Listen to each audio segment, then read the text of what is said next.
செய்தியாளர் ராமச்சந்திரன் திரு பொன்முடியோடைய இல்லத்திலிருந்து இணைகிறார். நம்ம காட்சிகளை பார்க்கிறோம். அமைச்சர் ரகுபதி வரக்கூடிய காட்சிகள், திமுகவுடைய நிர்வாகிகள், திரு பொன்முடி ஆதரவாளர்களும் கூட அங்க சிலர் கூடியிருக்கிறத பார்க்கிறோம். நீங்க பார்க்கக்கூடிய சீன்ஸை விவரிங்க. திரு பொன்முடி தீர்ப்புக்கு பிறகு இன்னும் இல்லம் திரும்பிடல ராமச்சந்திரன்? நிச்சயமாக ஹரிகரன், வருமானத்துக்கு அதிகமாக சொத்து குவித்த வழக்கில் திரு பொன்முடி மற்றும் அவரது மனைவிக்கு 3 ஆண்டு சிறை தண்டனை மற்றும் 50 லட்சம் ரூபாய் அபராதத்தை சென்னை உயர்நீதிமன்ற தீர்ப்பு வழங்கியுள்ளது.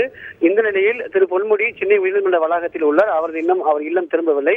குறிப்பாக சென்னை சைதாப்பேட்டை நீதிமன்றத்துக்கு பின்புறமாக இருக்கக்கூடிய ஸ்ரீநகர் காலனியில் தான் அவர் இல்லமானது அமைந்துள்ளது. அவர் இல்லத்திற்கு தற்பொழுது தமிழக சட்டத்துறை அமைச்சர் திரு ரகுபதி வருகை தந்துள்ளார். அது மட்டுமல்லாமல் விழுப்புரம் மாவட்டத்தைச் சேர்ந்த திரு பொன்முடியின் சொந்த மாவட்டமான விழுப்புரம் மாவட்டத்தைச் சேர்ந்த கிட்டத்தட்ட 100க்கும் மேற்பட்ட நிர்வாகிகள் தொண்டர்கள் இந்த அவரது இல்லத்திற்கு வருகை தந்துள்ளார்கள். குறிப்பாக விழுப்புரம் மாவட்டத்தைச் சேர்ந்த விக்கிரவாண்டி தொகுதி எம்எல்ஏ புகழேந்தி உள்ளிட்ட முக்கிய நிர்வாகிகளும் மாவட்ட செயலாளர்களும் இங்கு வருகை தந்துள்ளார்கள். திரு பொன்முடி சென்னை உயர்நீதிமன்றத்திலிருந்து நேரடியாக அவரது இல்லத்திற்கு வருகை தந்ததுக்கு பின்பு சட்ட ரீதியாக அடுத்த கட்டமாக என்ன செய்யலாம் என்பது குறித்து பேசுவதற்காக தமிழக சட்டத்துறை அமைச்சர் திரு ரகுபதி வருகை தந்துள்ளார்.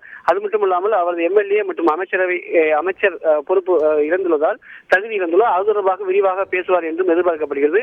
அது மட்டுமல்லாமல் 30 நாட்கள் தண்டனை காலத்தில் நிறுத்தி வைத்துள்ளதால் அடுத்த கட்டமாக என்ன பண்ணலாம் என்பது குறித்து திரு ரகுபதி, சட்டத்துறை அமைச்சர் திரு ரகுபதி திரு பொன்முடியுடன் விரிவாக விவாதிப்பார் என்றும் எதிர்பார்க்கப்படுகிறது.